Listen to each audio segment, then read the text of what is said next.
Great musicians get fired all the time, and often it has nothing to do with skill. It's about ego. In this vlog, I'll share a few real examples I've witnessed or been told, and I'd love to hear yours too. Drop your most ridiculous stories of great players getting fired in the comments below. Josh Freese, one of the most in-demand drummers on earth, just got fired from Foo Fighters. This guy has played for Sting, Nine Inch Nails, A Perfect Circle. The dude is overqualified. And yet, according to Josh, it was the first firing of his entire career.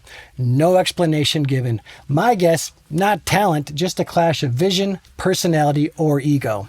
I've been there. I got fired from a tour once because the artist was jealous. I was getting laid on the road and he wasn't. That's it. Not my playing, not the shows, just his weak ego. He couldn't handle it, and he was so embarrassed he cut me loose. Here's the real music industry. It's not a meritocracy. It's a delicate ecosystem of insecurity, image management, and emotional babysitting. You think gigs go to the best player? Nah.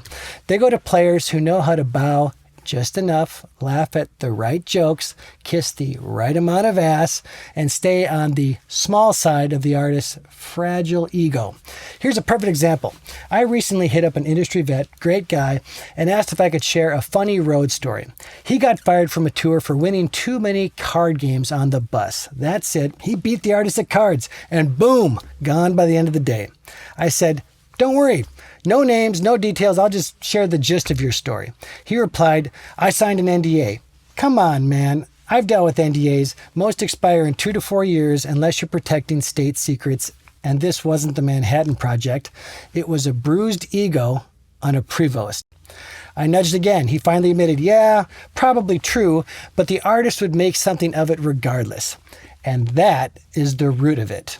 Not the firing, but the fear. Even years later, people aren't afraid of breaking contracts. They're afraid of upsetting someone with more followers. They're terrified of what people might say, terrified of losing access, of burning bridges. So they bury their stories, swallow their pride, and nod along to total bullshit, just to stay on payroll. That's why so many mediocre musicians thrive, because they've mastered one thing: loyalty theater. They'll clap at a bad mix, they'll laugh at a dumb lyric, they'll co-sign any decision just to stay easy to work with. I once watched a group of grown musicians at a party chase a well-known music director around the yard like puppies, literally trailing him, laughing at everything he said, trying to one-up each other just to get a crumb of attention. It was embarrassing to watch. Me, I don't play that game. I've never kissed the ring, never cheered for a bad song, never called someone brilliant when they suck. And yeah, I'm sure I could be more successful by industry standards, but I sleep great at night with my dignity intact. Everything I built, my studio, my books, my reputation, I built without groveling.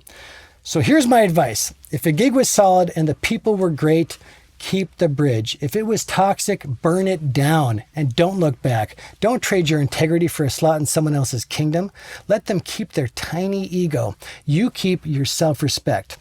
Gigs come and go, but the second you start shrinking yourself to keep one, that's when you've already lost.